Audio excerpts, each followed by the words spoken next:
es muy interesante cuando uno va siguiendo un fenómeno que muchas veces nuestra lógica no concuerda con la lógica de la mentalidad colectiva. A veces nos cuesta trabajo entenderla, pero es todo un reto y muchas veces está fuera del alcance de nuestras capacidades, al menos las mías como estadístico, que pues no es la explicación de las cosas no es el campo de un estadístico, es el campo de un analista político. A veces caen las explicaciones de manera natural en el campo de la política misma, a veces de la mercadotecnia, a veces de la psicología social, a veces de la antropología. Y entonces, bueno, muchas veces uno no entiende por qué sucedió algo, pero a veces encuentra uno una explicación sustentada en alguna ciencia que hace razonable algo que está la gente pensando. Y entonces es todo un reto, es lo que nosotros llamamos la lógica del dato, ¿sí? Como antítesis a el dato de la lógica. El dato de la lógica es el que genera una persona que tiene una fuerte convicción de que las cosas deben de ser así, de que es por lo que han luchado y entonces lo que esperan, ¿sí? Es algo que tiene que ver con lo que su ideología, su convicción le indica, ¿sí? Por lo común, pues, les indica que van a triunfar, que van a vencer, vamos a ganar y todas las cosas que constituyen la parafernalia de una contienda, de una lucha política, ¿sí? Pero ese es un caso, ¿sí? El caso del dato de la lógica. Lo interesante es la lógica del dato y esto es un fenómeno muy interesante. ¿Nosotros en qué contribuimos? Es encontrar el dato, ¿sí? Y lo demás es trabajo, pues, de los demás. Entonces vamos a presentar lo que encontramos interesante durante esta última medición. Adelante. Bueno, miren, como siempre, ¿qué tenemos en la mente de los mexicanos? Aquí seguimos con la pandemia, pero ya hay más casos. Observen ustedes, si recuerdan los reportes anteriores, que prácticamente el tema único dominante era el de la pandemia. Ahora ha bajado y ya empiezan a presentarse otro tipo de cosas como de interés para la gente. Entonces tenemos lo de la pandemia con 44.9, la muerte que provocaron los policías en Jalisco, ya fíjense, llega a 5.7 como segundo lugar. El hecho, en una pregunta de respuesta espontánea como esta, el hecho de aparecer en esta lista ya es interesante, ¿sí? Ya es muy significativo. El asesinato del negrito en Estados Unidos es el siguiente asunto, las protestas en México, el desempleo. Miren, esta es de la mayor relevancia porque es la primera vez que aparece este tipo de respuesta. Los mexicanos ya no quieren a AMLO, es 1.9%. 2% de cerca de 90 millones, pues estamos hablando de entre 1,5 millones y 2 millones de mexicanos que están diciendo que los mexicanos ya no quieren a AMLO. La violencia en Jalisco, el gobernador de Jalisco trae problemas, la recesión severa, el presidente quiere callar periodistas, las lluvias, las malas decisiones del presidente, las muertes por COVID, el director del IMSS tiene COVID, los feminicidios, manifestaciones en Guadalupe, el vandalismo, Andrés Manuel López Obrador no se quiere hacer la prueba del COVID y aceptar la nueva orientación sexual sobre la pedofilia. Estos son los temas que la gente tiene en mente. Para nosotros esta pregunta es muy importante porque además nos permite corroborar que efectivamente las cosas que nos responden son cosas de actualidad. Muchas veces nos responden cosas que no tenemos ni idea de que estén sucediendo y bueno, pues es también muy interesante. ¿Qué vemos en esta primera gráfica sobre la aprobación de López Obrador? Una tendencia a la baja, sí, que ya se ve muy larga. Miren, nosotros tenemos como tendencias situaciones donde van descendiendo, pero por el efecto del margen de error no podemos pretender que vayan estrictamente descendiendo, sino que se va dando un poco en forma de serrucho. Pero cuando un valor no es menor que el anterior, ¿sí? Pensamos, establecemos que seguimos en la tendencia si no alcanza el valor previo, por lo menos. Entonces decimos que se refrena, pero sigue el esquema de la tendencia a la baja. ¿Qué es lo que tenemos aquí para el presidente López Obrador? Ustedes pueden observar cómo el valor donde empieza la tendencia a la baja es de 67 y este último que tenemos es de 57, pero la tendencia es un poquito más bajo. O sea, estamos hablando de aproximadamente una caída de 10 puntos. Vemos la siguiente. La desaprobación en contrapartida está al alza. Recorre de la línea de advertencia positiva, rozándola, para llegar casi a la línea de advertencia negativa. Esto es interesante por lo siguiente. Cuando no se aprueba a un gobernante, no necesariamente se desaprueba. Muchas veces la gente pasa, vamos, lo común es que la gente pase de la aprobación, si ya no aprueba, a la indecisión. Y luego, si continúa el malestar de la indecisión, pasa a la desaprobación. Entonces, cuando tenemos una situación como esta, significa que el problema es serio, ¿sí? Porque normalmente la gente indecisa regresa a su querencia original. Cuando no lo hace, cuando se pasa a lo opuesto, entonces tenemos una situación un poco más seria.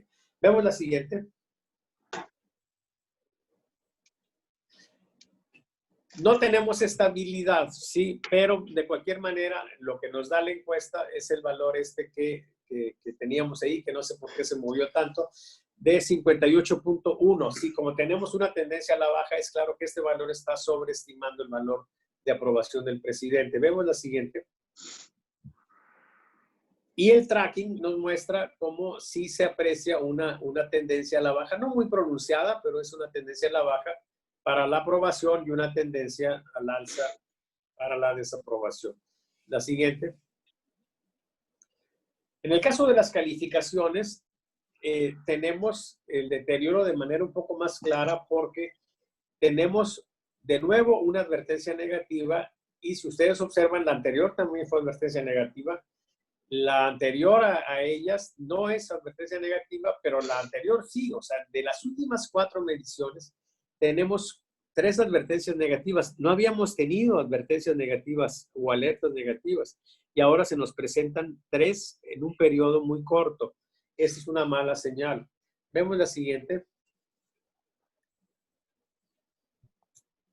El porcentaje de calificaciones bajas se ve estable, pero arribita del promedio. O sea, el nivel central, de 22.4, está siendo cuestionado. Si el siguiente valor queda también arriba de 22.4, ya tendremos una serie y tendremos que recalcular los límites y decir, pues, que se nos movió el nivel central. O sea, que se incrementó el porcentaje de personas que le dan calificaciones bajas.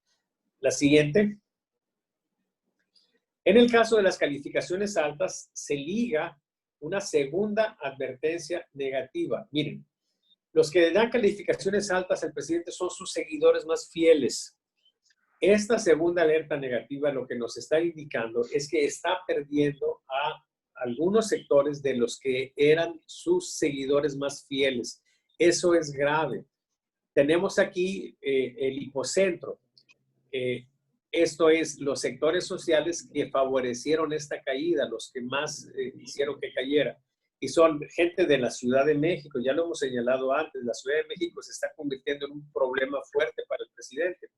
Los que tienen más de 15 años de estudios también se vuelve otra vez a presentar esto. Quienes tienen hasta licenciatura, o sea, la gente con estudios superiores, los que tienen internet y los que tienen ingresos de 8,500 a 20,000. Podemos decir entonces que la situación complicada para López Obrador está en sectores que son graves por lo siguiente. Miren, personas de la Ciudad de México con más de 15 años de estudios, ¿sí? Con estudios superiores, pues como consecuencia, que tienen internet y que tienen ingresos arriba de 8,000 pesos, ¿sí? Son personas que están en el entorno social inmediato del presidente. O sea, lo que él, el entorno en el que él vive, se está haciendo un entorno hostil. Y eso es grave. Y yo creo que de algún modo esto explica un poco la actitud de él, ¿sí? El antihipocentro, los que lo siguen apoyando de manera muy fuerte. son las personas de 68 años o más, ¿sí? Lo que se llama la generación silenciosa. Los que tienen de 7 a 11 años de estudios, quienes tienen hasta secundaria, quienes se dedican al hogar y quienes no tienen internet. Así están las cosas. Vemos la siguiente. La calificación promedio del presidente. Bueno, ya vimos pues que tienen esas alertas. Tampoco es muy confiable esta encuesta. Tiene 6.7 de promedio. De cualquier manera se aprecia pues la caída ahí. Andaba arriba de 7. Y 51.5 de calificaciones altas, que es un valor que se asocia mucho a la aprobación. O sea, es posible que la aprobación termine empatando con esto. Tampoco son muy buenos augurios estos. Vemos la siguiente. Este es el tracking de la calificación. Observen cómo al final tenemos un punto rojo. O sea, esto nos habla de que puede seguir cayendo. La siguiente. Y cómo se están acercando las líneas de quienes le dan calificaciones altas y quienes le dan calificaciones bajas. La siguiente.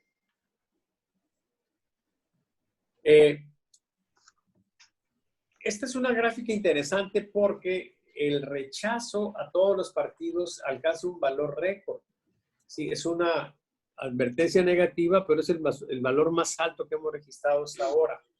Y si ustedes observan la advertencia positiva previa, ¿sí? Lo que tenemos aquí con este defecto que tenemos en la caída es finalmente una tendencia al alza. O sea, hay una tendencia muy fuerte a la decepción. Y aquí, bueno, nosotros hemos hablado de que mucho de lo que sucede en la política se parece a una relación amorosa, ¿sí? Donde el gobernante, sea hombre o sea mujer, juega el rol masculino y el pueblo, la opinión pública, juega el rol femenino. Y yo muchas veces me refiero pues a la opinión pública como a la muchacha. Y aquí la muchacha pues se está decepcionando, ¿sí? Y en lugar de decir estoy decepcionado de Juan, lo que dice es todos los hombres son iguales y ninguno sirve. Y se rechaza a todos. Es el fenómeno que estamos viendo aquí. En lugar de ir en contra pues de lo que se tiene, ¿sí? O sea, vamos, ir en contra de lo que se tiene es ir en contra de todos. No se están decantando a favor de ningún partido. Eventualmente lo harán, pero por lo pronto la primera reacción es esta. ¿Sí? La siguiente.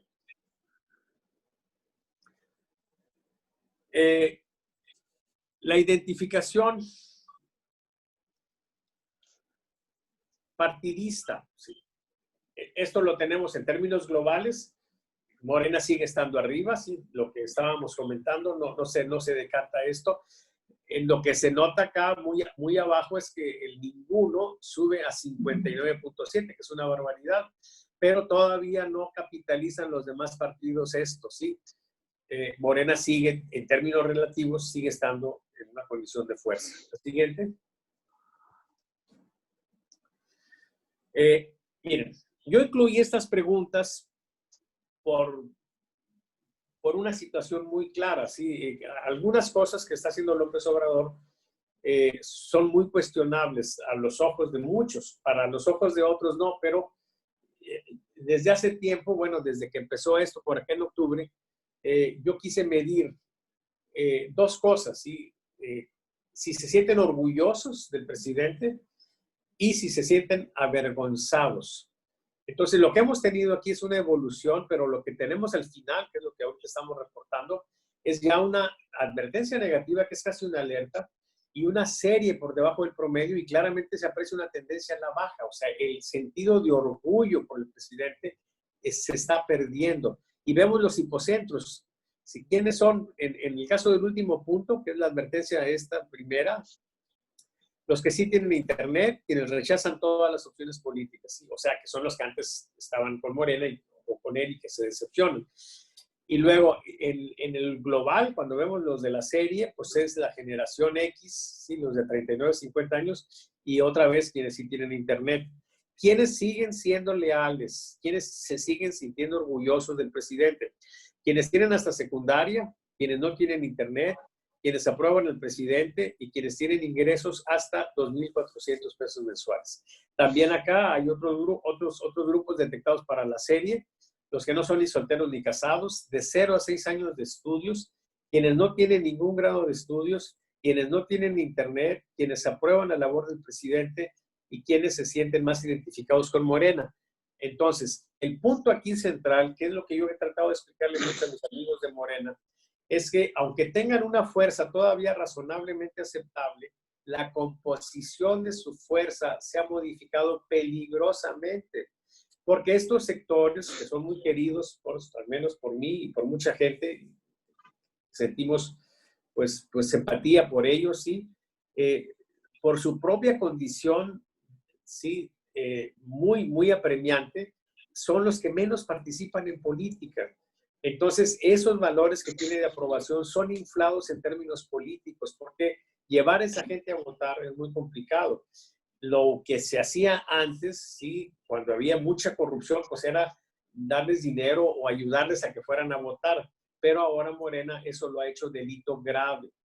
Y entonces no podrá hacer nada. La gente esa no va a ir a votar y entonces se le va a complicar mucho la situación. Vemos la siguiente. La gente que se siente avergonzada del presidente va al alza. ¿Sí?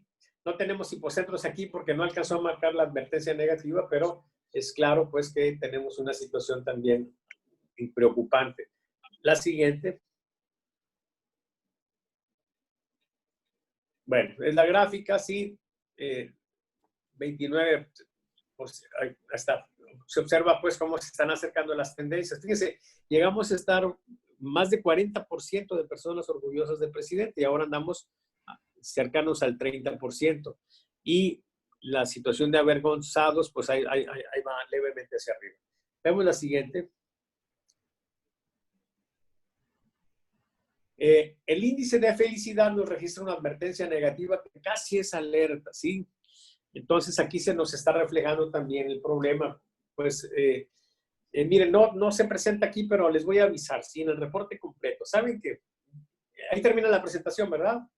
¿O qué sigue? Bueno, la gráfica, sí, 90% felices. La siguiente. La siguiente.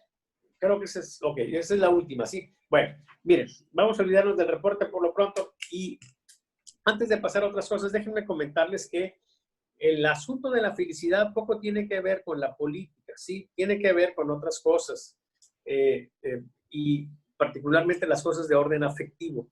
Nosotros hicimos una pregunta sobre qué le está afectando este encierro. Sí, en el tema de salud, la preocupación por la salud empieza a crecer muy fuerte. Ya están viendo los casos más cerca. Pero también está creciendo el porcentaje de personas que sienten que les está afectando mucho en la parte afectiva de sus vidas. ¿Sí? Las parejas a las que ya no pueden ver, o los novios a los que ya no han podido ver tampoco, o que los ven menos, etcétera. ¿Sí? Y eso es, creo yo, lo que nos está pegando en el renglón de la felicidad. ¿Sí? Bueno, empezamos entonces la discusión, compañeros. Esto es lo que tenemos, lo que ha sucedido ahora, cosas que son interesantes. Hay datos, sí. Uno, López Obrador, que decía que no se iba a endeudar, aparentemente con este nuevo préstamo de $1,000 millones, está prácticamente llegando al nivel de endeudamiento de Peña Nieto, según algunos datos. Si ustedes tienen otros que refuten esto, me gustaría escucharlos. Lo interesante es que hay una contradicción clara de alguien que decía que no se iba a endeudar y al menos la información que está saliendo, que pudiera ser tendenciosa en el sentido de que Peña Nieto en 6 años se endeudó casi la misma cantidad de lo que ya lleva López Obrador. Sería interesante discutirla. Otro asunto es el de la BOA. ¿Sí? Yo creo que es una irresponsabilidad presentar algo que no está confirmado. Pues si me llegó algo, bueno, pues me llegó, lo veo, lo tiro. Cuando participamos en política es muy importante reaccionar ante cosas comprobadas. O sea, cuando andamos en política jugando a que corrió este chisme y me dijeron esto y lo dije allá, o sea, nos vamos a perder. Tenemos que reaccionar ante lo que se dice de manera pública, lo que sea oficialmente escrito. Si no tenemos esas reglas de comportamiento en la política, podemos hacer cosas terribles, como las que acaba de hacer el presidente. Y es, la verdad, muy difícil de entender cómo en esos niveles se le dé tal relevancia a algo que no está corroborado, que no está comprobado. Sí, y entonces, bueno, pues se presenta eso, se incrimina una gran cantidad de personas y se genera esta chunga, sí, porque aparte muy desafortunados al llamarle BOA, pues yo ya hice una parodia de la BOA, sí, ya la andarán cantando algunos, yo la voy a cantar cuando tengamos nuestro Pandemius Bohemius Opus 14, que será, pues porque es algo que genera una hilaridad, sí, en ese humorismo involuntario que a veces tiene la política. Pero bueno, el hecho es pues que creo que ha sido muy desafortunado. ¿Qué otras cosas? Bueno, pues la situación que tenemos es una situación donde la pandemia nos está golpeando, sí, no sabemos hasta dónde va a llegar. La credibilidad de Hugo López-Gatell pues, está muy cuestionada. Y en estas condiciones, pues, tenemos la situación económica cada vez más complicada. Y ya no quiero hablar más, además porque ya estoy recibiendo críticas aquí en Facebook que dicen que es pinche discusión aburrida, dice Víctor Preciado. Si no estamos discutiendo, Víctor, nada más estoy presentando los datos. Pero bueno, adelante, compañeros. ¿Quién quiere empezar? Adelante, ¿me permite? Adelante, adelante, Lomas. A lo que voy es cierto. Vamos a suponer, no estoy asegurando, estoy diciendo, vamos a suponer que lo de la BOA sea cierto. Que un grupo de personas, comunicadores, partidos políticos, organizaciones, se unan y digan en el 2021 vamos a quitarle la mayoría a López Obrador y después en el referéndum vamos a hacer lo posible porque no siga como presidente, porque me cae gordo, porque afecta mis intereses, porque no lo quiero, lo que ustedes quieran y manden. Yo creo que esto es válido. Vamos. Yo casi estoy seguro que ese documento es algo, una ocurrencia más de los amigos, compañeros, cuates de López Obrador. Y no solamente es una actitud irresponsable de López Obrador darla a conocer en la mañanera, sino algo más terrible. Nos demuestra un gobierno sin capacidad de análisis, sin capacidad de investigación. Antes, en México, teníamos un gobierno con una gran capacidad de espionaje, de análisis, de investigación.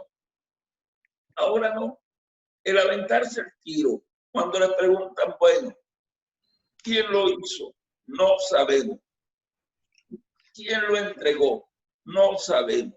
Entonces, simple y sencillamente, nos llegó y lo dimos a conocer. Esto me parece a mí algo terrible, pero el fondo del asunto es, ¿para qué tanto brinco estando el suelo tan parejo? Y es un documento apócrifo, una invención de alguien. ¿Para qué darle tanto vuelo? Y el fondo, si hay un grupo que se está tomando acuerdo para democráticamente buscar en las urnas vencer a López Obrador, no entiendo dónde está el pecado. Malo fuera que se dijera, vamos a tomar las armas para derrocarlo, vamos a crear confusión, desestabilización. No, se está diciendo, el 2021 vamos a vencerlo en las urnas y después vamos a quitarlo a través de un voto democrático ciudadano. Yo no sé qué pecado es este y por qué los chairos condenan a estos grupos sin saber si es real o no su participación. Y lo que más me molesta, y esto sí es una molestia terrible, meten a Reforma, meten a la Coparmex, a todos los partidos políticos y ningunean a la mesa grillera. Nos están marginando y eso no se vale, señores. Ahí la dejo. Oye, pero también no nos incluyeron a Saba Consultores, pusieron a Mitowski, pusieron a los aficionados nada más. A mí no me pusieron. Sí. Bueno, ni modo, ni modo. ¿Quién sigue, compañeros? Oye, Chava, nomás es un comentario Adelante, por favor. al respecto de esto. Yo recuerdo mucho cuando la elección, eh, ya acercándose los tiempos, hubo muchas candidaturas, por llamarles así, que fueron ocupadas por quien quisiera. Y mucha gente no se explicaba por qué. En algún lugar lejano donde pues, no había nada, ni partido de ningún tipo, pues el que quisiera se anotaba, ¿no? Prácticamente. Entonces, pues, estaba muy sencillo tener un representante en casilla que te cuide los votos, jugando él, cuida los votos presidenciales. Entonces, sin tanto análisis de inteligencia ni nada, pues fue una medida bastante efectiva, porque entonces hubo representación en muchísimos lugares que de otra manera no los hubiera habido con esa lógica tradicional de las participaciones y de los partidos. Ya hubo una aviso, intento, no sé cómo llamarle, de pasar a referéndum la revocación de mandato. Y los primeros que se opusieron fueron los propios partidos. ¿Por qué? Pues también no tiene gran ciencia. Simplemente porque entonces se vuelve, hay un espacio grande de muchísima conocimiento de la gente que está ahorita ocupada en otras cosas, preocupada, como dice Salvador, ahí las parejas. Entonces, al decir, oye, pues está viendo alguna cuestión en contra de nuestro simpatizado, entonces nos activamos. Entonces los partidos dijeron, no, no, no, no, no, no, no lo pongan ahorita lo del mandato porque entonces es una gran campaña publicitaria. Entonces ahora, para la próxima, este tema de que si hay grupos o lo que sea, bueno, digo, también no necesita gran quemarse uno el coco de por qué se hace eso, es simplemente también pues, para que más gente vuelva a reactivar su interés. Entonces, a mí se me hace sencillo. No es una justificación de ninguna manera, pero sí creo que explica de una forma pues, sencilla lo que está pasando. A ver, yo sí creo que hay un grupo que se está formando, quizá no de manera organizada, pero sí hay indicios claros de que se están conformando uniones que son inéditas, extrañas. Yo he observado, pues yo estoy en el medio, ¿sí? Que de pronto se están coqueteando alianzas PRI, PRD, PAN. PRD, PAN, pues ya las conocemos, sí, pero que se agregue el PRI a una alianza de esas es algo que no habíamos visto. Y ahora PRI Morena para inhabilitar al secretario de gobierno. Acá en Nuevo León. Así es, sí, pues sí se están generando una serie de cosas raras, pero a final de cuentas, pues son raras, pero están en el contexto democrático. O sea, se entiende pues que esto que nos dimos, que llamamos democracia, fue una manera civilizada de luchar por el poder, ¿sí? Y entonces, bueno, pues las alianzas son algo pues que está ahí a la vista. El partido gobernante pues ha sido un campeón en hacer alianzas. Y entonces no hay nada pues de qué asustarse por esto, ¿sí? Es algo normal. Lo que sí me parece inadecuado, bueno, ya lo dije, pues es pues hacer pública una cosa de esas, ¿sí? Y darle tanta relevancia. ¿Quién sigue? A ver si me dejan. Adelante, Ernesto. Bien, yo tengo otros datos. Válgame Dios. A ver, O sea, como no se conectó Víctor, entonces vas a jugar su rol, ¿o cómo va a ser? No, Está volviendo Chairo. me refiero a que el problema de análisis, recuerdas que en la reunión pasada de la mesa, yo planteé que había dentro de la presidencia los que habían estado analizando la caída de preferencia de Andrés Manuel.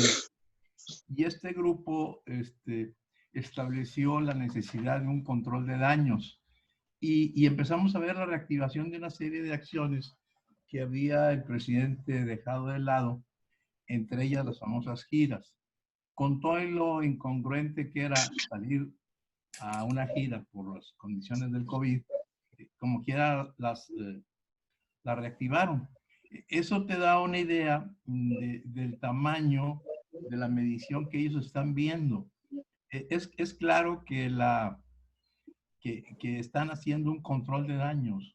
Yo creo que ya tienen los datos que tú has estado manejando de manera muy clara y muy precisa y muy real, porque yo también he visto los datos de otras encuestadoras y pues obviamente están, si no custodiadas, sí para endulzar los oídos de una oposición.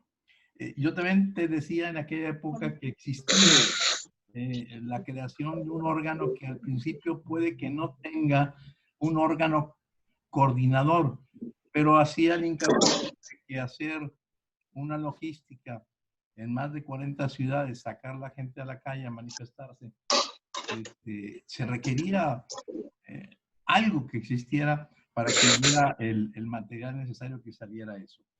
Yo veo que siguen equivocándose. Ayer yo le comentaba a unos jóvenes que la peor manera de bajar a un gobierno es la burla, es la crítica, es la comidilla. Y entonces, la risa, el decir qué torpes son, lo menos que lo bajaron estúpido, decían los muchachos. Y uno de ellos me dijo, Ernesto, es que ya existe, y te lo pasé a ti y a varios, es que para la BOA, es que es el famoso engendro que creó la dirección de comunicación de un cuate aquí en Nuevo León que se llama Cervantes, que lo desnudaron ahí con un error ahí de técnico. Me dijo, pues para la BOA,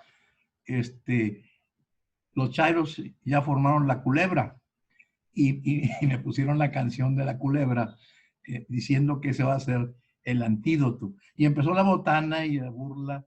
Y yo recuerdo, si vemos para atrás, la crítica tan dura que recibía Madero era de ese tipo, una crítica ácida, una crítica cómica. Y recuerdo muy bien, tengo bastantes pasajes de Palillo que constantemente se burlaba de las autoridades. Entonces, esa burla, esa chunga, le está pegando fuerte al presidente. Intentó hoy de nueva cuenta sacar a flote lo de la BOA, tratando de minimizar el asunto y señalar que estaban en todo su derecho. Y hay pues la intención de recapitular, a ver si puede recoger algo de lo que ya perdió.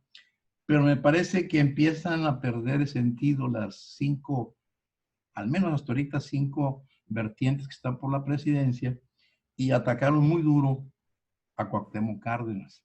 Si tú ves las posiciones que tomaron la gente de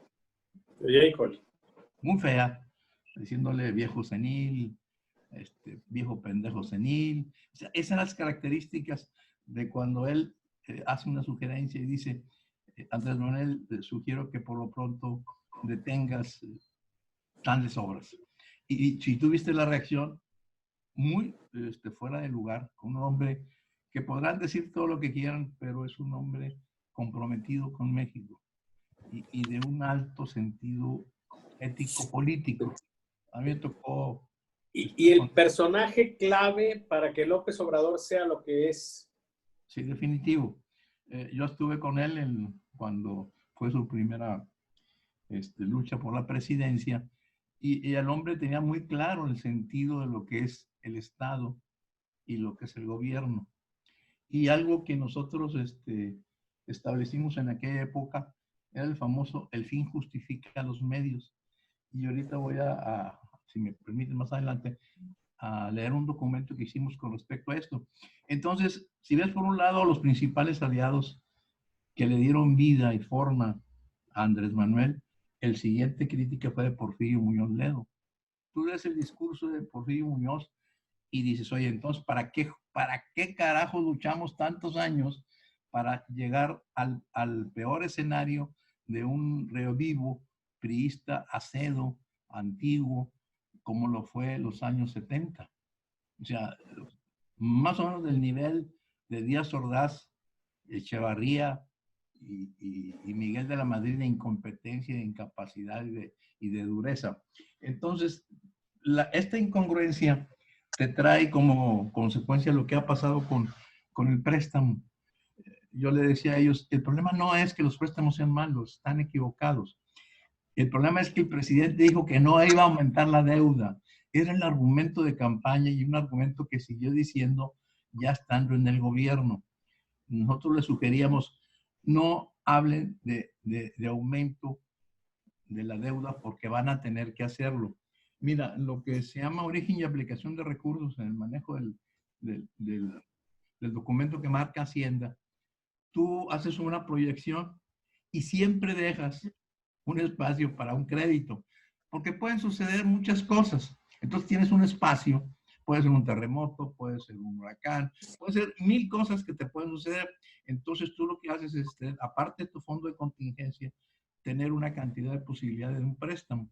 Y esos préstamos fueron, vete al Banco Mundial y vas a encontrar que ya estaban pedidos desde el año pasado. Estaban dentro del presupuesto. Y si lees el documento de Hacienda, ya estaba en el presupuesto el pedir dinero. ¿Qué hizo el Banco Mundial? Pues prestarle 1,000 millones de dólares. El problema está en que ellos decían que no iban a pedir, y ese es el problema. No se metan en decir algo que no, el futuro no lo puedes predecir. Entonces, simplemente guarda el sentido, es decir, no se aumentará la deuda si, solo si llegara a haber un problema grave. Y COVID es un problema grave. ¿Para qué se requiere ese dinero? El director ejecutivo de la Secretaría de Hacienda, Gabriel Llorio, estableció muy claro cuál es, y hay un documento de la Secretaría de Hacienda que explica. Dice, estos 1,000 millones de pesos va a ser un esfuerzo financiero para impulsar a los jóvenes de 15 a 17 años. Ese es, a ver, eso se va a decidir el fondo. Que lo lleven a efecto o no lo lleven a efecto, habría que verlo, pero por lo pronto está definido para eso. Esos 1,000 millones de dólares se van a dedicar al 15 y 17. Y cualquiera que tenga, pues, olfato político sabe que esos 15 y 17 años, el año que viene van a votar. O sea, los 17 pasan a 18 y va a ser una buena cantidad de gente que vas a tener. Nosotros consideramos que por ahí va. Entonces, el problema que estamos viendo es la falta de congruencia y vemos en el caso muy peligroso es el número de homicidios. El domingo fue el día más alto de homicidio en los últimos 5 años. Entonces, y luego siguió el lunes y no estuvo tampoco fuera del acuerdo. El caso de Monterrey, ¿cuántos muertos hubo ayer y antier y el domingo? Entonces el problema que nosotros planteábamos, que el promedio que hacía el sistema de seguridad nacional tenía como promedio 74. Y este promedio, si sigue la tendencia, va a subir a lo que nosotros llamamos el escenario tendencial positivo, que hablaba de 32,800 muertes. Pero consideramos que ya va por el alarma, que es de 41,612. Al moverse el promedio, ojalá y no, no suceda, pero ya empezamos a ajustar las cantidades. Yo creo que lo que está pasando es que ya midieron el agua a los camotes. Sí es cierto que Morena está muy fuerte, sí es cierto que tiene buenas condiciones, pero la erosión del poder es muy acelerada y requiere, sin duda alguna, operación política, y van a tener que hacerlo. Y yo creo que una de ellas, la más importante, que empieza a cobrar fuerza, es reducir el IVA del 16 al 10%.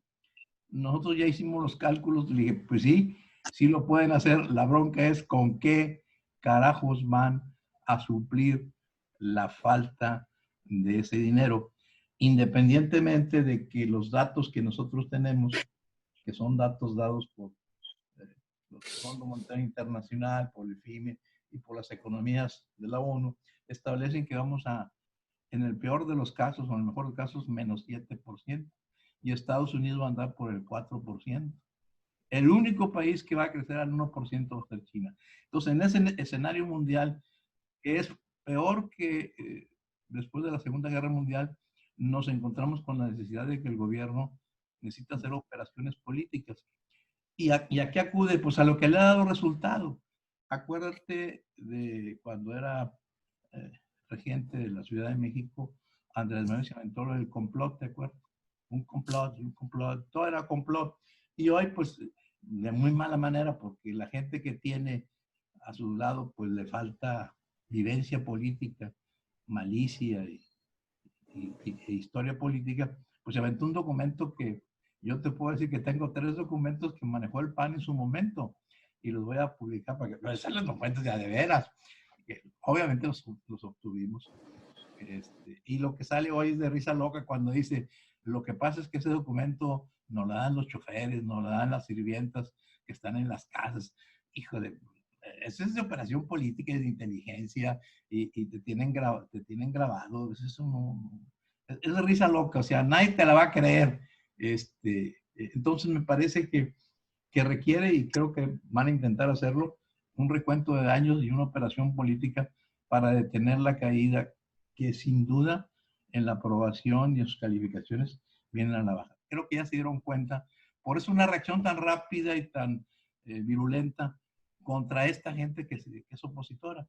No es ilegal, está dentro de la Constitución, y la idea que se junten y se reúnan para tumbar el gobierno, pues está en la Constitución. O sea, lo que a mí me parece es que le están tentando el agua a los camotes y se quemaron las manos. Hasta ahí dejo la primera aportación. Y quiero Muy decir, bien, Ernesto. antes de que me vaya, decirle a mi amiga Paula que no está sola, que no es la segunda, para mí es la primera. Oye, Ernesto,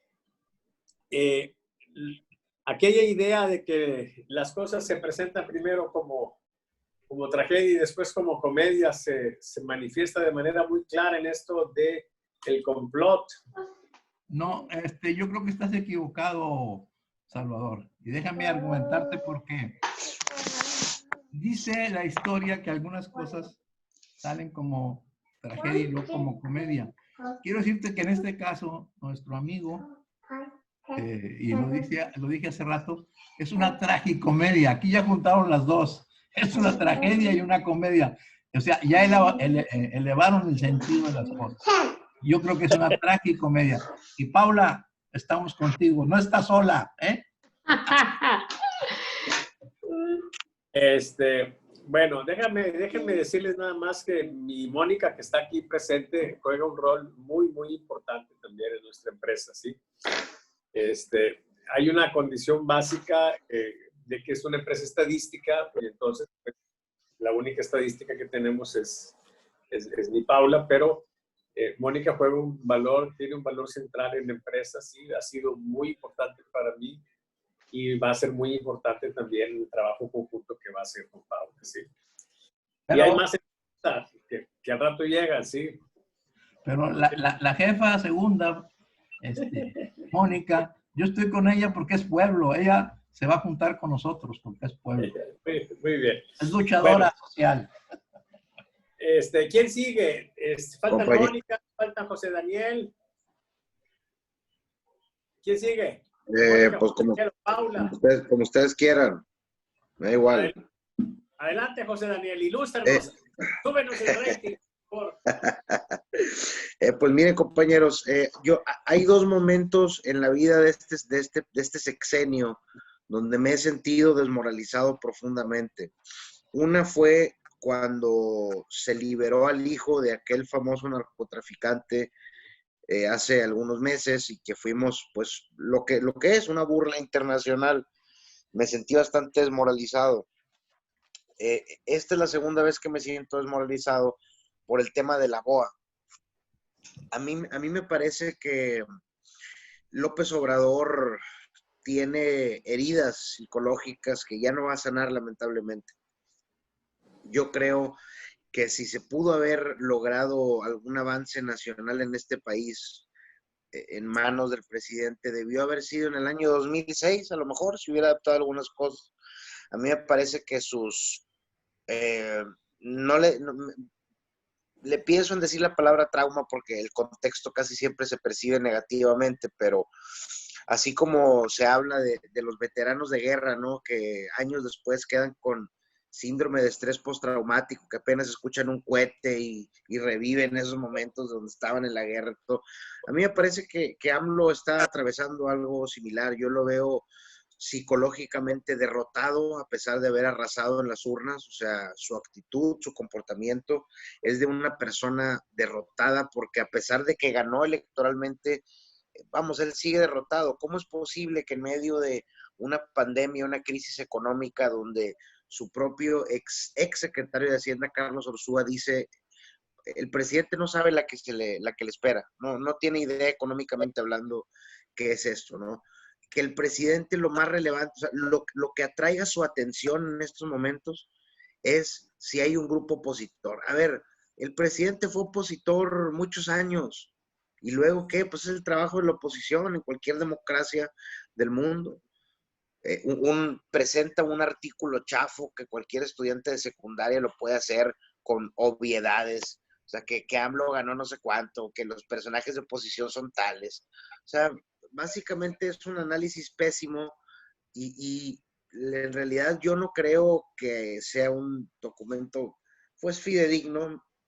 Si fuera fidedigno, entonces la oposición está en un nivel infantil pésimo, pero sí me parece bastante desmoralizante que el presidente recurra a esta polarización de nuevo. ¿Por qué? Porque él es un experto en cambiar la narrativa y el tema de conversación en la opinión pública. Apenas el día anterior se estaba discutiendo la gran contradicción de que se había pedido un préstamo al Banco Mundial cuando en reiteradas ocasiones había dicho que no.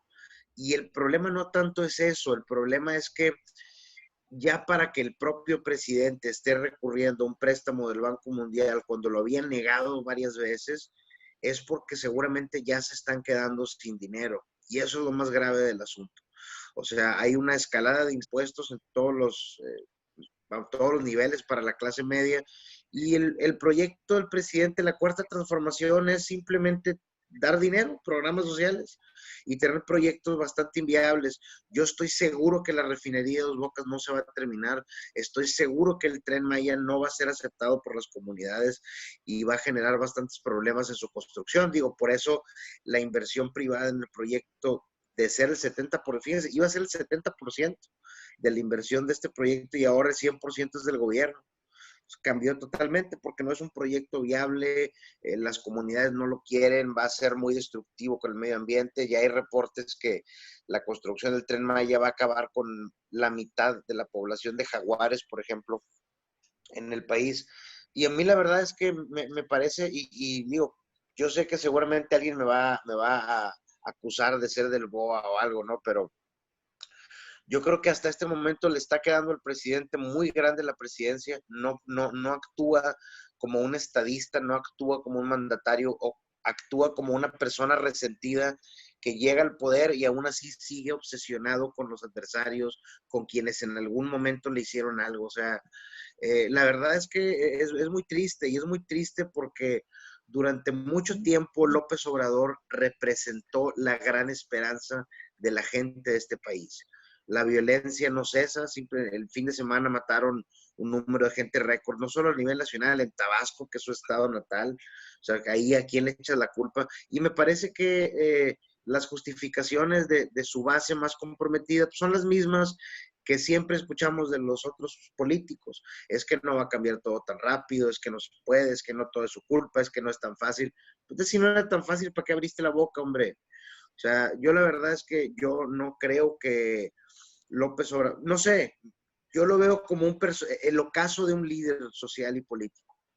Está en su ocaso, está en su etapa más irracional, más mentalmente débil, está en una etapa donde yo lo veo con una necedad ya que raya no sé, o sea, yo creo que el presidente, por el bien de este país, debería de hacerse una evaluación psicológica y analizar su propia percepción. O sea, no es posible. Hoy en la mañana lo volví a decir, que a él le divierte exponer a la oposición del BOA. A ver, Morena es un partido que está en guerra consigo mismo desde que ganaron el poder.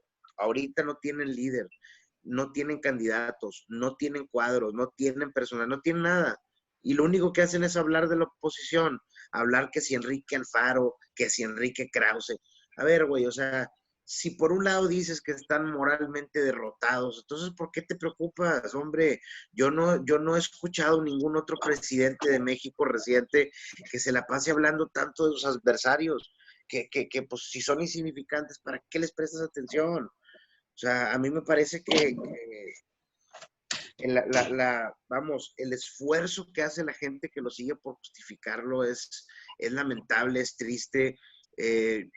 No sé, o sea, la verdad es que yo en lo personal me siento desmoralizado. Ni siquiera estoy enojado, ni siquiera estoy iracundo.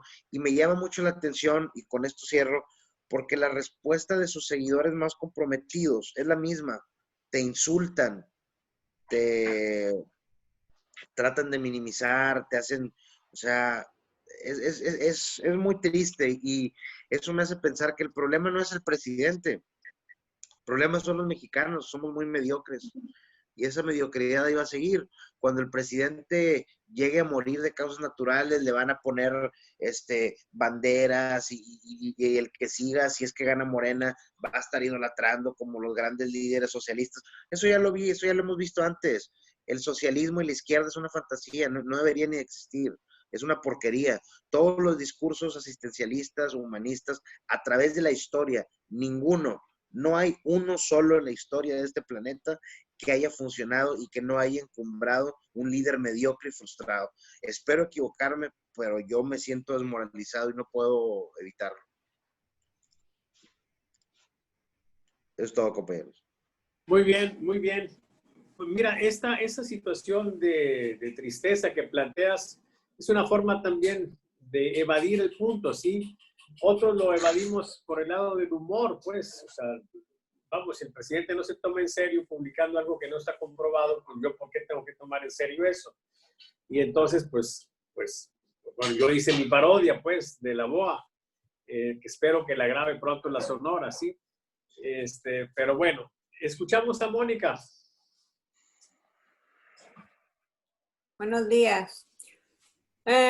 Bueno, creo que las notas que saca el presidente en la mañanera, que no están comprobadas, que no está, que no aguantan a lo mejor un análisis, tienen el mismo propósito que tenían en otros gobiernos, quizás las encuestas, estas manoseadas de una forma muy vulgar, en las que se tenía esta pretensión o de que no era cierto, pero tenían la posibilidad de hacer cierto lo que decían, ¿no? Y creo que en esta ocasión el hecho de exponer así como algo muy macabro, el reunirse, ¿no? Y comenzar a decir que, pero es que están yendo muy allá, ¿no? Y quieren traer influencias extranjeras y todas estas cosas que vaya, no alcanzan, o sea, no solamente decir el hecho de que el presidente por el que votaron los mexicanos lo hizo siendo oposición, sino un autoanálisis de vaya, yo como oposición o sea, vaya, como ciudadano, pues tiene esta pretensión de estigmatizar o de hacer maligno el hecho de estar en contra del presidente, ¿no? O sea, el hecho de ser oposición, o sea, ahora es como el tener dinero, ¿no?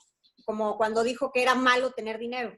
Y entonces, pues es malo el tener dinero. Entonces ahora es malo el hecho de querer que Morena pierda la mayoría. Es malo el querer que pierda. Y no tienen vaya, no alcanzan, o sea, como cuando dijo, es que ¿quién quiere 2 pares de zapatos? Y no alcanzan ni siquiera un autoanálisis, o sea, porque mucha de la gente que dice sí, sí es cierto, o sea, si se analizaran a sí mismos, pues dirían, o sea, yo no soy así, pero como se vende la idea de que moralmente lo correcto es decir eso, pero tenemos un pueblo, o sea, en su mayoría católico, que va y dice, o sea, acepta todo lo que dice la iglesia, ¿no? Que dice, por ejemplo, que no fornicarás, pero tenemos un pueblo, o sea, que abiertamente o sea, que culturalmente se sabe que disfruta del sexo.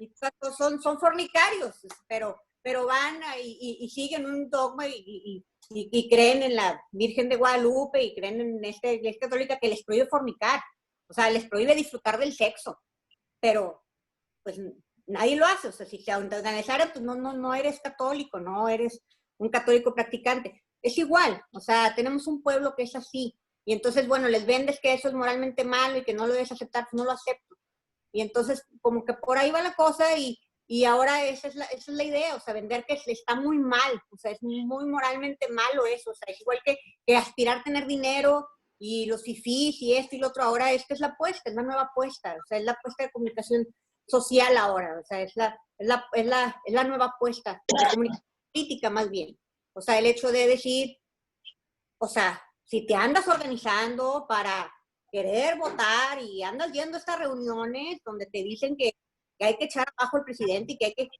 Es muy malo, o sea, andas haciendo muy mal, andas en contra del pueblo, ¿no? Y bueno, habrá quienes sí, pero pues es una apuesta un poco arriesgada. La medición que tenemos nosotros, que creo que más se acerca a medir esta polarización en la que nos quieren meter como pueblo el presidente, es esta de si se siente orgulloso, si se siente avergonzado, y ahí creo que está un poquito perdiendo, y esta presión, pues quién sabe para dónde apunte, ¿no? El hecho de comenzar más a generar, o sea, vaya, tanto puede ir por el lado de decir, no, pues si es que está mal, o como puede ir decir, oye, hay más gente que piensa como yo, ¿no? Entonces, pues a ver qué tal les funciona. Vamos a medirlo. Muy bien, compañeros, llegamos a la parte central de esto. Yo quisiera agradecer a las personas que amablemente se han estado conectando. Armando Riojas, lo mando a saludar. Un abrazo, Armando. Jonathan Martínez dice, solo te recuerdo que después de que un expresidente ganó, no daban la cara todos los días en conferencias, hasta que los veíamos en todos los canales de TV abierta mostrando sus supuestos avances laborales. Jonathan, los presidentes no estaban presentes todo el tiempo, sí, eso es así en prácticamente todos los países. Yo creo que pues es un exceso, pues, lo que tenemos, y como alguien dice, el que mucho habla, mucho hierra. Pero, en fin, si tú lo quieres ver como una gran virtud de presidente, pues estás en todo tu derecho. Saludamos también a Efraín Quesada Castillo, que se acaba de conectar, a Víctor Preciado, a José Ingenieros. José Ingenieros habla de que el documento se lo pues achacaron a Omar Cervantes de Gobernación. Él lo ha negado. Bueno, pues era lógico que lo negara, sabrá Dios cómo está ese tema, pero es pues de lo menos relevante. En fin, llegamos, les decía, a esta parte central. Yo creo que hay una serie de conclusiones. El presidente se refiere, por ejemplo, a Enrique Krause y a otros como intelectuales orgánicos, una definición de Antonio Gramsci. Pues un intelectual orgánico es una persona que apoya al poder, ¿sí? Y a lo mejor, vamos a decir, suponiendo sin conceder, como dicen los abogados, a lo mejor Enrique Krause y otros fueron intelectuales orgánicos, sí, cuando había un poder afín a ellos, pero ese poder ya no existe. El poder ahora lo tiene López Obrador. Y entonces los intelectuales orgánicos que fueron ya no lo son, salvo que algunos hayan logrado esa transición, ¿sí? Pues probablemente los haya. Pero los actuales intelectuales orgánicos pues son otros. A lo mejor con menos luces, a lo mejor con menos preparación, a lo mejor pues de un nivel intelectual no tan alto, pero habría que hacer una lista. Algunos como Jorge Cepeda, pues él debe ser un intelectual orgánico actual, ¿sí? Pues, asociado a este poder, con sus confusiones de enamorada decepcionada o medio decepcionada, ¿sí? Pero está ahí. Quizá Federico Arriola sea un intelectual orgánico ahora. Lord Molécula, pues podría ser también un intelectual orgánico. Entonces, pues, hay ahí el Chapucero y gente de esa, pues también, ¿sí? Esa es la nueva generación de intelectuales orgánicos. Los otros ya no lo son, pero el presidente habla de ellos. Es exactamente esa confusión de él pretender, aún estando en el poder, que ya no está en el poder, ¿sí? Y ver a otros como el poder y meterse en esas confusiones. Por otra parte, una cosa que me llama mucho la atención es que en el 2006, Enrique Krause se refirió a López Obrador como el Mesías tropical. Y yo recuerdo muy, muy bien que López Obrador no quiso confrontarse con Krause. ¿Sí? Él claramente dijo, con él no me voy a confrontar, ¿sí? Pasan los años, 14 años, ¿sí? Y ahora como presidente, con el poder que le da la presidencia, sí tiene los arrestos para confrontar a Enrique Krause, burlándose de él, comparándolo con Lucas Alamán. ¿Sí? Entonces, eso me parece también muy poco gallardo, ¿sí? Y creo, por otra parte, que la entrevista que tiene Enrique Krause con Ciro Gómez Leiva fue una entrevista devastadora. Sustenta de manera clara, primero, que el origen de esas posturas de estás conmigo o estás contra mí viene directamente del nazismo, ¿sí? Es muy mal antecedente. Adolfo Hitler, bueno, uno de sus asesores, ¿sí? No recuerdo en este momento el nombre. Y número dos, acredita, ¿sí?, que López Obrador, en ese juego de definiciones, de acuerdo a lo que define a un liberal de un conservador, Enrique Krause, el historiador, establece que López Obrador es un conservador. Entonces, lo que tenemos es una confrontación en temas históricos, ¿sí?, entre un profesional, que es Enrique Krause, y un aficionado, que es Andrés Manuel López Obrador. Entonces, ¿para qué te metes en ese pleito? ¿Sí? O sea, estás generando situaciones tú mismo, ¿sí?, que luego se te complican. Es el eterno drama de López Obrador de generarse problemas él solo. Y entonces, bueno, tenemos esa situación. Por supuesto que en esa lucha es muy difícil que le gane López Obrador a Enrique Krause, ¿sí? Por otra parte, no aprovecha la actitud que tienen prácticamente todos los intelectuales y prácticamente todas las personas de decir, señor presidente, no queremos bronca con usted. El mismo Enrique Alfaro dice, yo no quiero ser presidente. Cuando él recibió los ataques, yo dije, Enrique Alfaro seguramente es un personajazo. Tenemos nosotros datos, porque son respuestas espontáneas, pero monitorizamos nada más los que nos parecen más relevantes.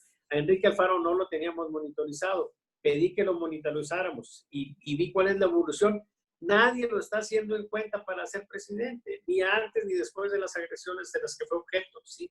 Entonces, ¿para qué genera situaciones complicadas? ¿Para qué crea enemigos? ¿Para qué crea protagonistas?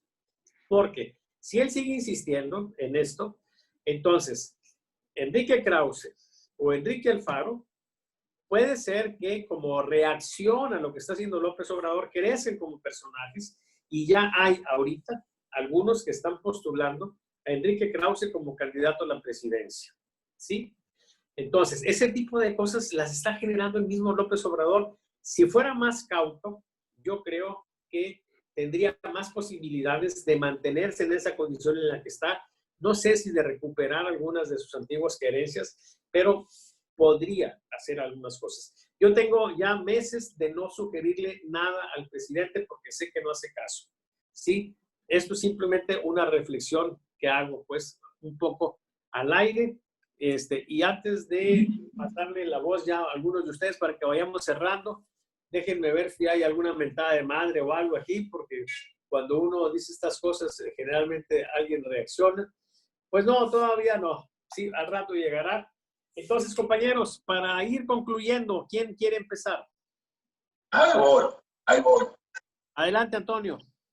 Oigan, a mí me preocupa una cosa. A los chairos los están dejando vacíos. ¿Cuáles eran sus argumentos? Que Andrés Manuel López Obrador no se iba a endeudar. Y nos sale con que es una deuda que no es deuda, sino que es algo de rutina de $1,000 millones. Era el hombre perfecto que podía evitar los embates internacionales rebajando la gasolina, bajando el precio de la gasolina. Ahora resulta que aunque lenta, pero inexorablemente la gasolina está volviendo a su precio alto. O sea, ¿qué más argumentos tiene? Simple y sencillamente que es un hombre honesto y ellos confunden la palabra honesto con la palabra honrado. A mí no me convence alguien que me diga soy honesto y tiene como su trabajador a Manuel Bartlett.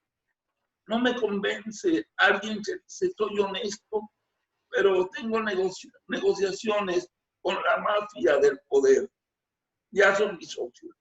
Tal vez López Obrador sí es honrado, porque tal vez no se ha llevado dinero que no le pertenece.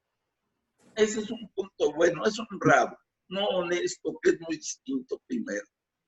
Segundo, otros argumentos manejan que le da dinero a las viejecitas y a los viejecitos, a los niños, que tiene becas para los estudiantes. Esos son los únicos argumentos que en este momento pueden manejar los chairos. Ya se les acabó todo.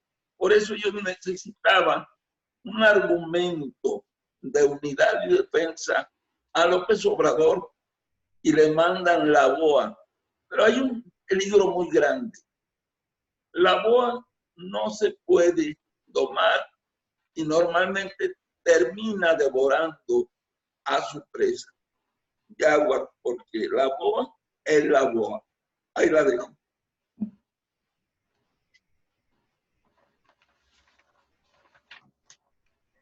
Activa el micrófono.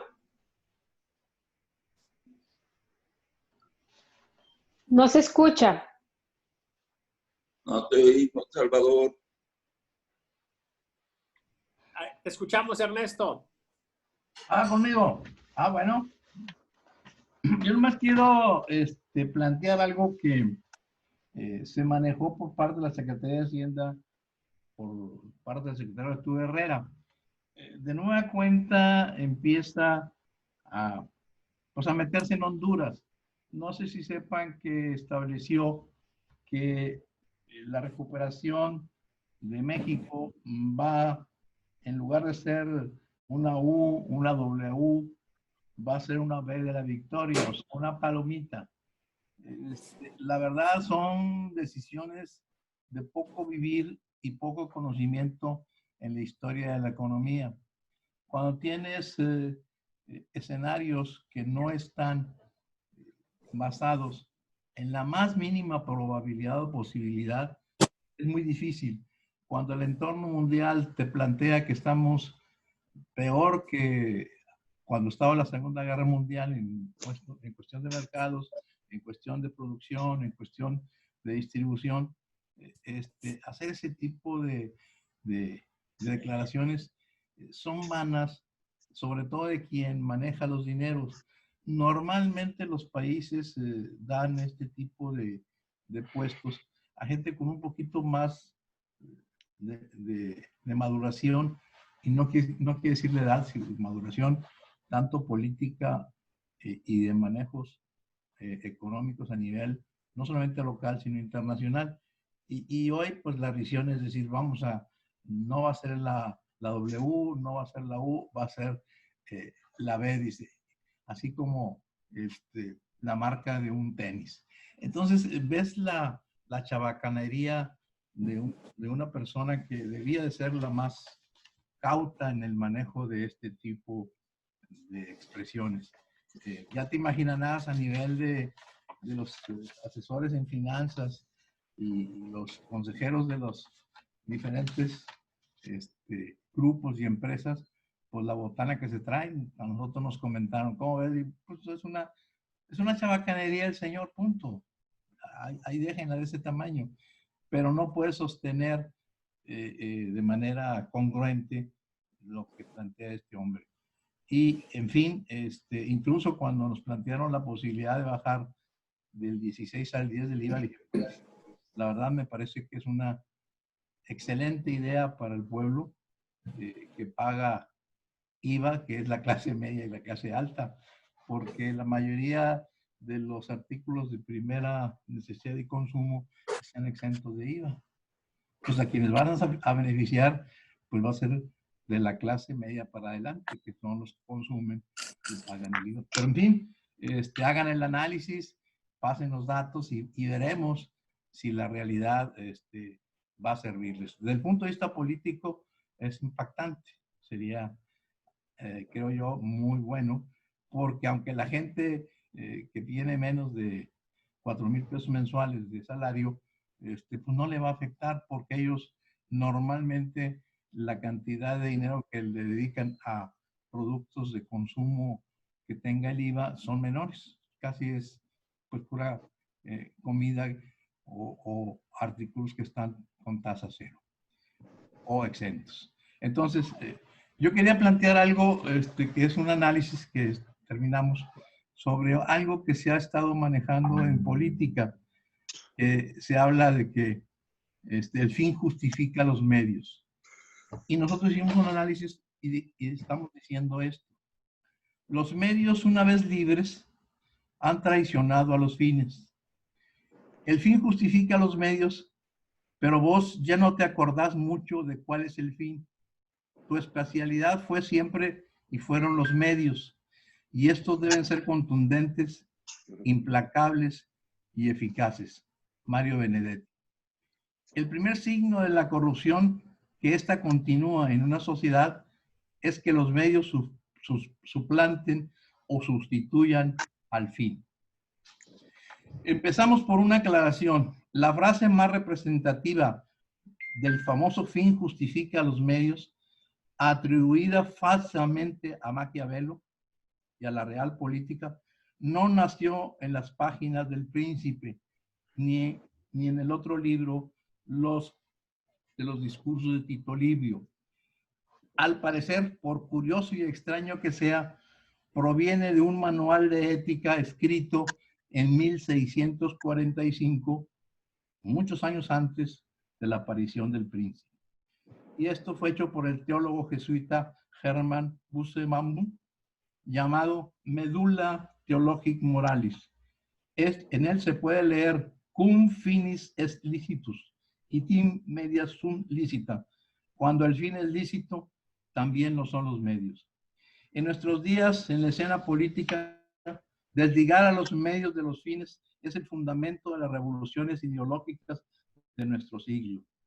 En donde los medios exceden y trascienden a los fines, los actores que habían trazado y definido los fines del cambio o de la transformación política, social y económica, y que estando en el poder toleran y practican el exceso de los medios en una indiferencia y olvido de los fines, ya que la realidad les infunde un temor que los fines prometidos, esos fines, si se llegan a lograr, creen un sentimiento y acción de libertad en los hombres y mujeres que hoy gobiernan, acciones que lleven a estos hombres y mujeres a que ellos no son lo suficientemente eficientes y van a perder el poder y el gobierno que hoy disfrutan.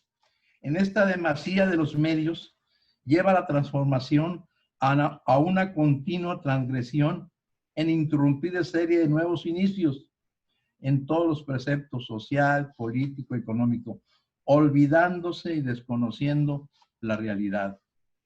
en una versión clásica de la revolución neoliberal, nombre en código con el cual las narrativas etiológicas truqueadas que dan base a los discursos de la cuarta transformación y que sistemáticamente oculta el irrevocable cambio de fines a medios, donde determina como principal motivación el impulso del interés y la acción humanas para conservar el poder político y el gobierno.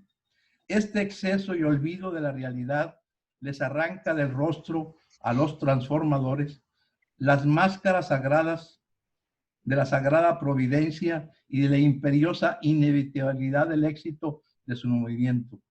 En este exceso, lo que condena a la ignominia y a repetir al pasado sus usos y costumbres, y en última instancia marcharán sin prisa y sin pausa hasta parar en el basurero de la historia. Eso es lo que planteamos de lo que está pasando. Compañeros, se me va a apagar el teléfono ahorita dentro de la plática. Tengo que conectar. De regreso. Terminé, Salvador. Activa tu micrófono. Sí. José Daniel, ¿qué dijiste que te vas a ir? Ahorita regreso, se va a apagar el celular, no traigo pila, lo voy a conectar. Ahorita regreso. Okay. Entonces, Paula, ¿quieres decir alguna cosa? No. Ok, Mónica.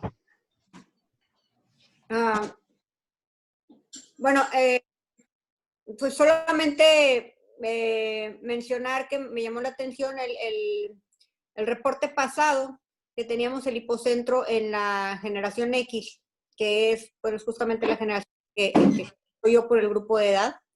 Y creo que es interesante porque es la generación que tiene pues justamente como una responsabilidad como de mantener una familia, ¿no? Que tiene ahorita hijos en edad de que tiene que sostener familia.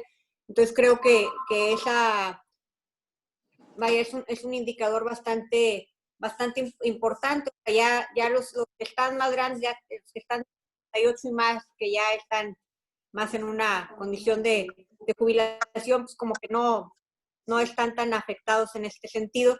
Y los que no tienen una responsabilidad de ese tipo, quizás no es tan angustiante la situación, pero creo que los más afectados o los más sensibles a que se muevan las cosas económicas, pues es justamente esto y se comienza a reflejar ahí, ¿no? Y entonces es un indicador claro ahí y da donde duele, o sea, porque es una, vaya, es obviamente quienes estaban pues construyendo un patrimonio o que esta inestabilidad les duele porque repercute en alguien que les importa.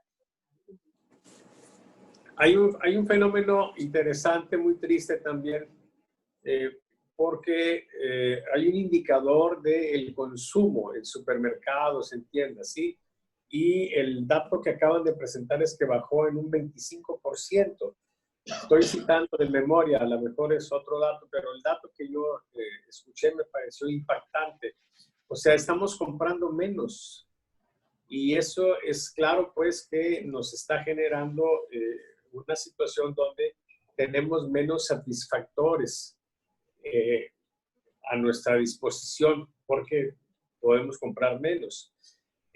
Y en los datos nuestros hay una situación interesante también porque nosotros le preguntamos a la gente cómo está su situación económica, no tanto en ingresos, sino si tiene capacidad de ahorro, o sea, si está ahorrando, o si apenas está saliendo adelante con las cosas, si está teniendo que vender algunas de las cosas que tiene para poder salir adelante, o si tiene que pedir prestado.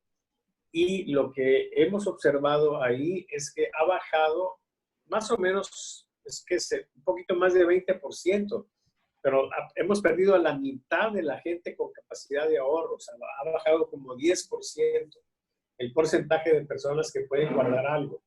Entonces, estamos en un fenómeno muy fuerte, donde se está dando un empobrecimiento generalizado. Y esta situación, pues claro que va a tener una serie de manifestaciones muy importantes. Yo creo que una de ellas es que ya se empiezan a manifestar descontentos y la falta de dinero que está teniendo el gobierno ha generado que muchas personas que han estado recibiendo dinero, apoyo del gobierno, ya no lo están recibiendo. Los reclamos que recibió el presidente en su gira un poco iban orientados en ese sentido.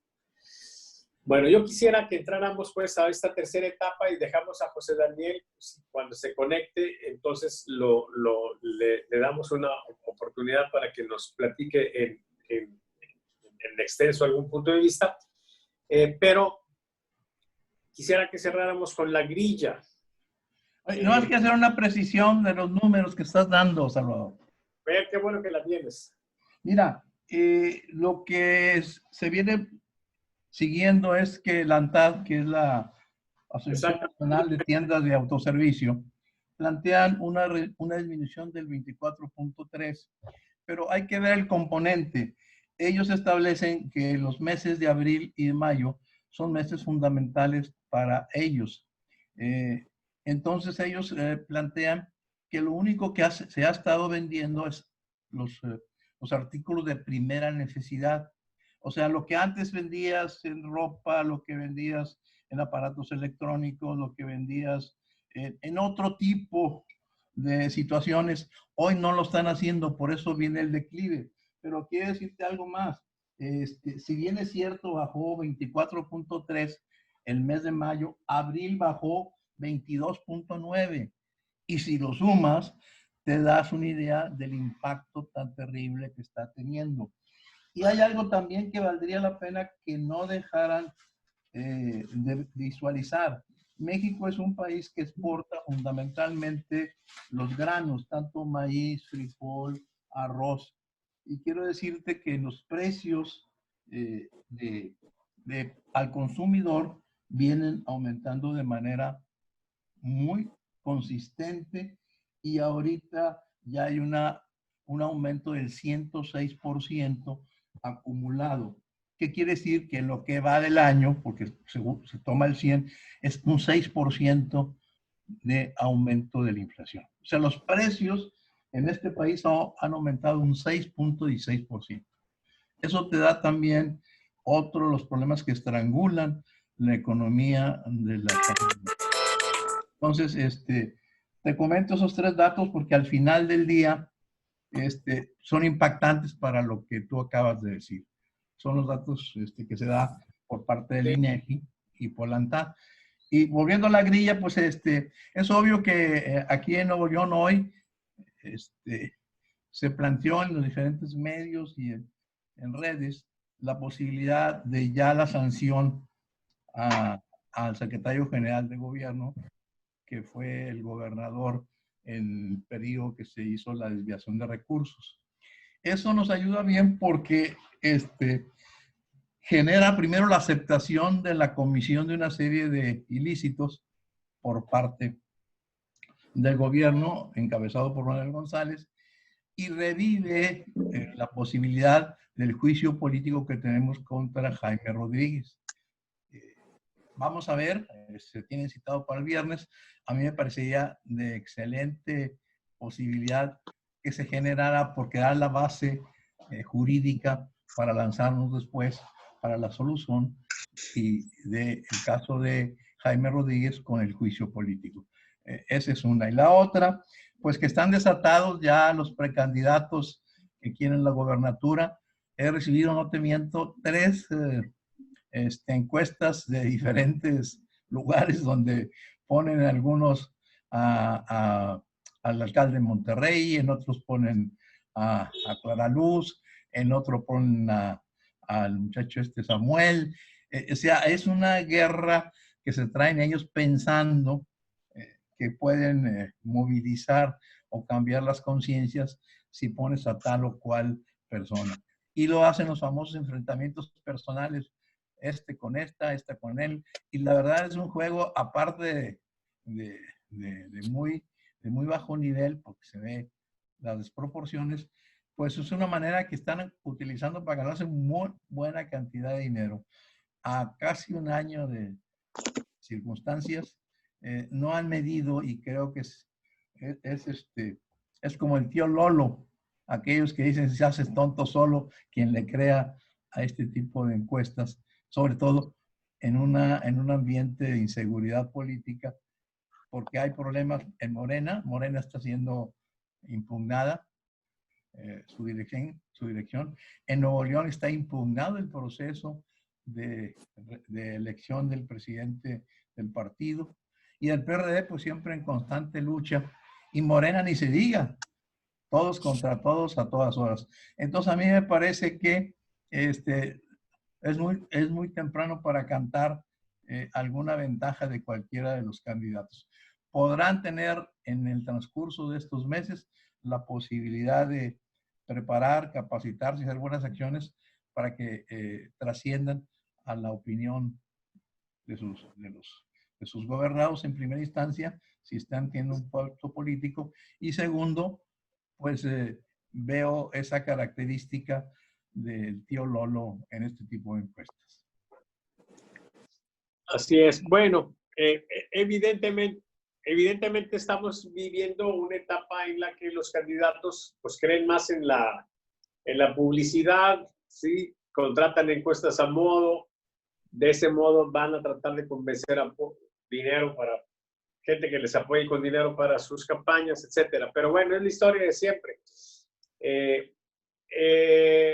José Daniel, ¿estás pendiente con la intervención de cierre? Sí, pues bueno, como lo había estado comentando, yo creo que me parece muy bizarra la situación en la que está, muy extraña la situación. Estamos, porque los problemas de la realidad pre-4T sigue ahí, los asesinatos, la corrupción, la inseguridad, o sea, me parece que ya incorporamos esos problemas a nuestra normalidad, ¿no? Ahora con el tema del COVID, pues, repito, me parece muy extraño que experimentando el pico máximo de contagios, ahora sí, el tema de conversación político sea la oposición o gobernadores o cosas que al ciudadano promedio pues, le tiene sin cuidado y no le afectan de manera directa, ¿no? Que alguien diga o no diga cosas del presidente. Yo no creo que esto vaya a terminar bien, las cosas van en un rumbo bastante negativo, pero hay algo, hay una diferencia en comparación de lo que sucedía en sexenios pasados. En el sexenio de Calderón y de Peña, la oposición siempre tuvo bien claro que íbamos mal, que nos íbamos a hundir y que iba a ser la catástrofe total. Ahora nos dirigimos al mismo lugar porque los problemas que tenemos como país son exactamente los mismos. Nada más que ya la oposición piensa que vamos a una realidad que nunca llega, que ni siquiera creo yo podrían describirla. O sea, a ver, ¿cómo sería? Yo les pregunto también a ustedes, compañeros, ¿cuál sería la consolidación de la 4T? ¿Cuál sería el escenario? Que los mexicanos ganaran más dinero, que hubiera más inversión en infraestructura, que la educación, el artículo 3º se completara al 100%. ¿Cuál es? O sea, ¿qué escenario espera la 4T? ¿Cuál es? Porque a mí me parece que el escenario de la 4T es un pueblo empobrecido, filas y filas de gente esperando recibir su programa social y alabar al presidente. A mí me parece que eso es lo que se imaginan los seguidores del presidente, que es el paraíso, la consolidación de la 4T, todo. No sé, vamos, creo yo que ni siquiera ellos lo tienen claro. El rumbo del país no veo que vaya a ningún lugar donde mañana sea mejor que el día anterior. Y pues bueno, aquí el gran reto creo yo está en la oposición, y si AMLO ha sido bueno en algo en su carrera es en unir a la oposición en su contra. Y no dudo que esta vaya a ser una situación similar. Muy bien, pues yo creo que es claro, pues, cuando el presidente dice que tienes que conformarte con un par de zapatos y que debes de alimentarte con arroz, con frijolitos, con maíz, o sea, me imagino que es en forma de tortillas, pues de algún modo eso te da la idea de que él piensa en un contexto más espiritual, ¿sí? o quizá está pensando que como la situación económica se ve claramente mala, la única opción que tiene es que la gente ajuste sus expectativas a la baja, lo suficientemente a la baja, como para empatar con la situación económica, que estén tranquilos, que estén felices y sobre esa base mantenerse en el poder. Es claro que es una apuesta terrible, sí, pero da la impresión de que esa es la que se tiene. Bueno, Mónica. Ya en la grilla. Y en la grilla... ¿Qué pensamos para ser más precisos? ¿López Obrador se va a seguir desgastando o se va a recuperar en la siguiente medición? Bueno,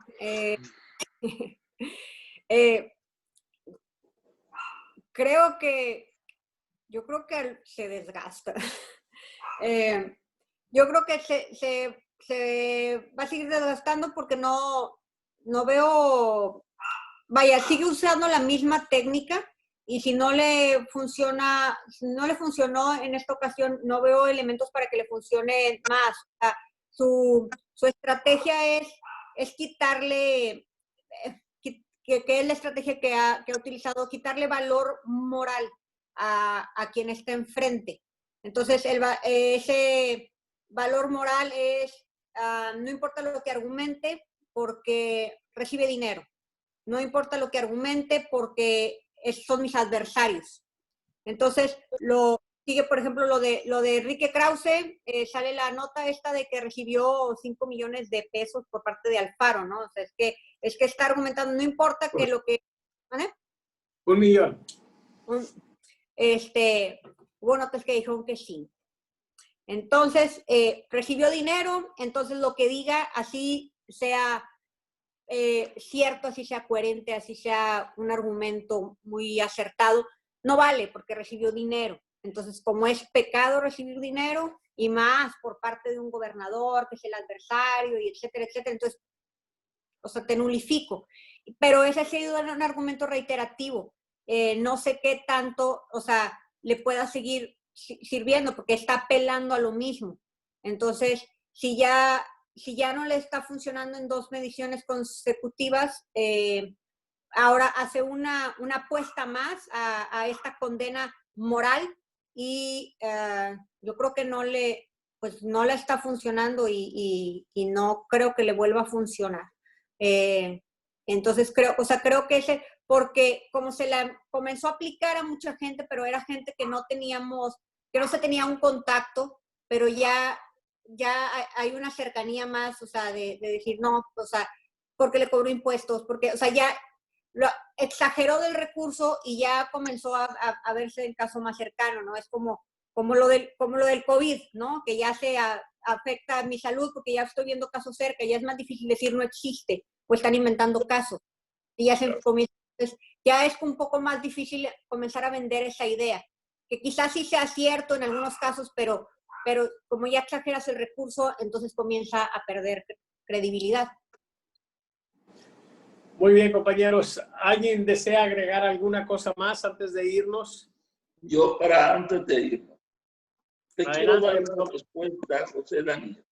Para mí es evidente la situación. He recibido varios mensajes en mis redes sociales donde me aseguran que quienes votaron por López Obrador no votaron para salir de pobre. Y voy a decir textual, no voy a ir mal, pero voy a decir textual lo que me han enviado. Fue para partirle su madre a priistas y a panistas.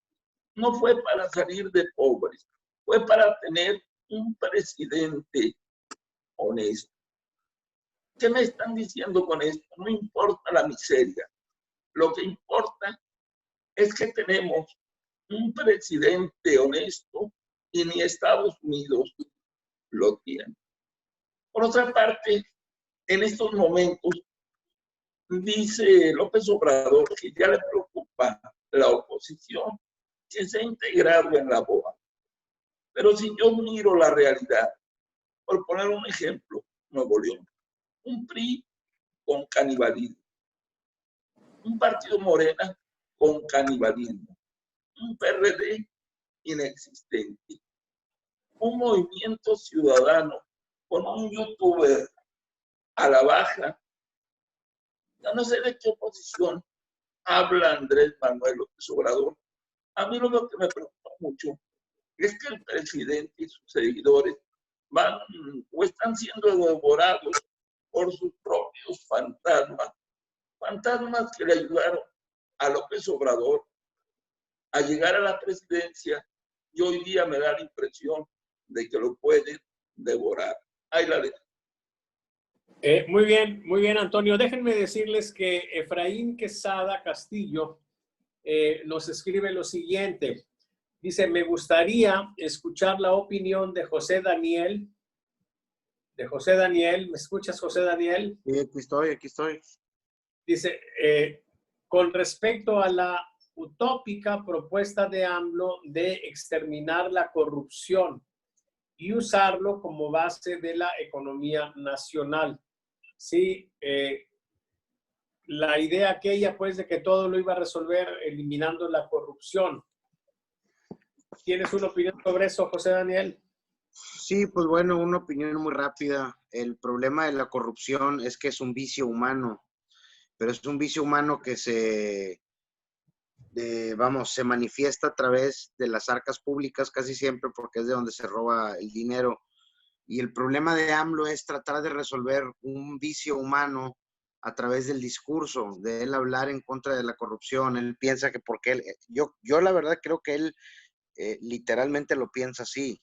Yo creo que él sí piensa que la corrupción ha descendido cuando ya han salido estudios que indican exactamente lo contrario. Y hay una razón muy sencilla por qué un presidente, por más que quiera, no puede acabar con la corrupción. Porque él no tiene injerencia en lo que hacen los gobernadores y cómo manejan el dinero de los estados. Él no tiene injerencia en los municipios. O sea, es imposible. Tú nada más por decirlo no vas a cambiar a la gente. Puedes citar a Benjamín Castro que dijo, es que AMLO transforma a la gente. Benjamín Castro dijo exactamente lo que piensa el presidente. Pero eso es cierto, hijo. ¿Qué? Transformó, les eliminó el sentido crítico. Ah, claro, no, por supuesto, eso es cierto en ese sentido, pero a lo que yo me refiero es que, los problemas más complejos como la corrupción se pueden eliminar a través de controles muy específicos en la administración pública. Son decisiones técnicas, son decisiones de política pública, no son discursos. Eso es lo que el presidente no entiende. Y mucha gente lo cree, pero es gente que no conoce cómo funciona un gobierno, que no tiene idea cómo se manejan las finanzas públicas. O sea, el discurso está muy bonito, como el del 100% de los candidatos. A ver, ningún candidato en la política va a llegar al poder diciéndote que tiene malas intenciones y que le quiere chingar la vida a todos. O sea, obviamente no. El discurso del presidente, y él le apostó a eso, fue el hablar en contra de la corrupción y tuvo éxito en ello, pero no la ha eliminado. Como discurso de campaña funcionó y era algo que en ese momento le parecía a la gente lo que era la solución para resolver la grave situación del país. El problema es que ya llegó AMLO y ya hay escándalos de corrupción también, el del hijo de Bartlett y el de varios funcionarios ahí, o sea... El hermano del director del IMSS. Sí, es correcto, o sea, tendría que iniciar una operación el presidente dentro... A ver, yo nomás con esto cierro esta respuesta. ¿En qué momento el presidente tiene tiempo de atender la corrupción en Palacio Nacional cuando anda de gira todo el tiempo? Por teléfono, con una llamada que le habla a la gente y le dice, por favor, dejen de ser corruptos. Ah, ok, ya me voy. Yo creo que ni el presidente se da cuenta de todas las corruptelas que hace toda la gente que lo rodea. Ni siquiera se da cuenta. Pues sí.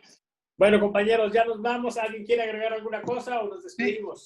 Sí, si me permiten nada más una cosa. Mira, Adelante. el problema de la corrupción es que es muy difícil desde el punto de vista de gobierno. En las empresas privadas también hay corrupción.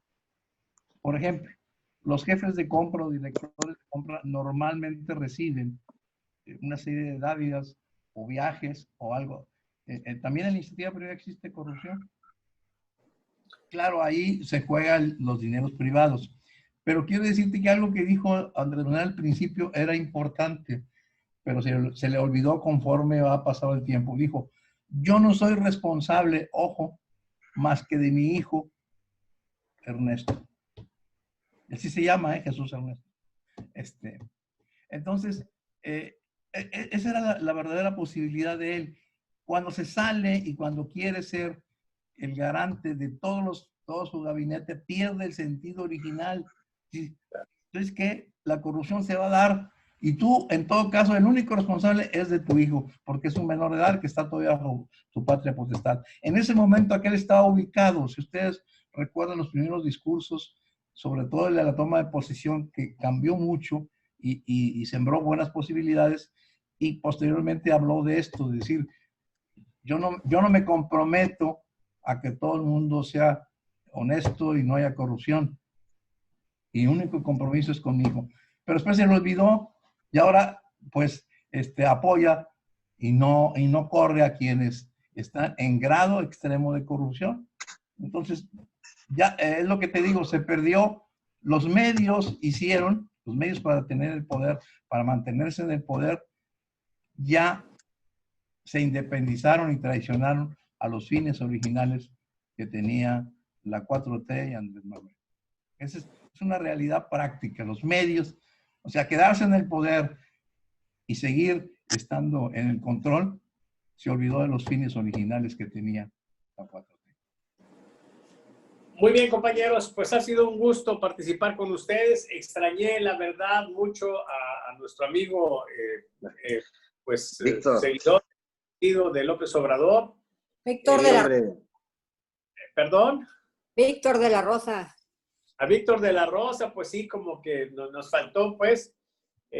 Fortino, que también es medio proclive a López Obrador, pues estuvo un ratito con nosotros y se fue. Pero bueno, yo espero pues que de cualquier manera haya resultado interesante la mesa de hoy y les agradezco mucho pues su participación. ¿Alguien quiere agregar alguna cosa? Paula, ¿quieres comentar alguna cosa? Pues nada más que creo que en Ciudad de México la Ciudad de México va a seguir siendo el talón de Aquiles para López Obrador con lo que pasó esta semana.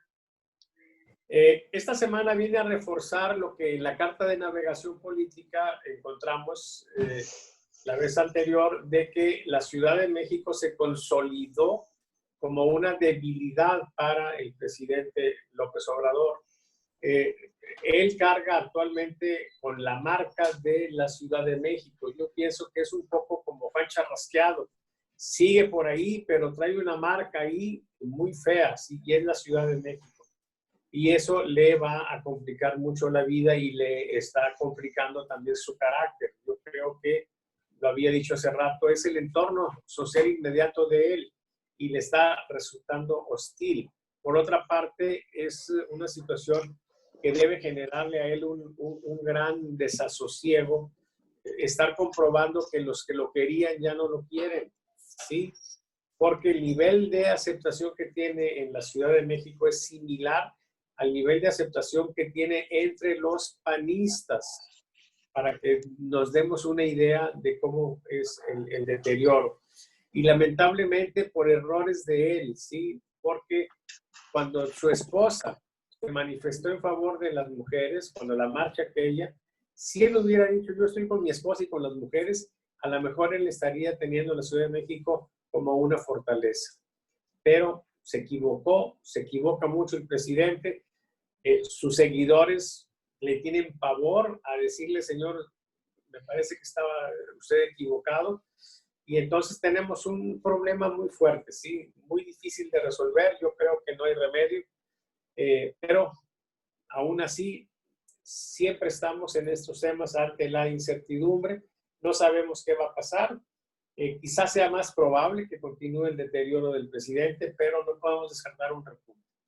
Entonces, compañeros, les agradezco mucho su participación y a quienes nos han estado siguiendo, les agradezco pues que lo hayan hecho. Les pido que se suscriban a nuestro canal de YouTube, que difundan esta información y pues que tengan una excelente semana. Cuídense. La cosa está medio fea con el COVID-19 y nos veremos el próximo sábado. ¿Sí? Nos vemos. Bye. Luego.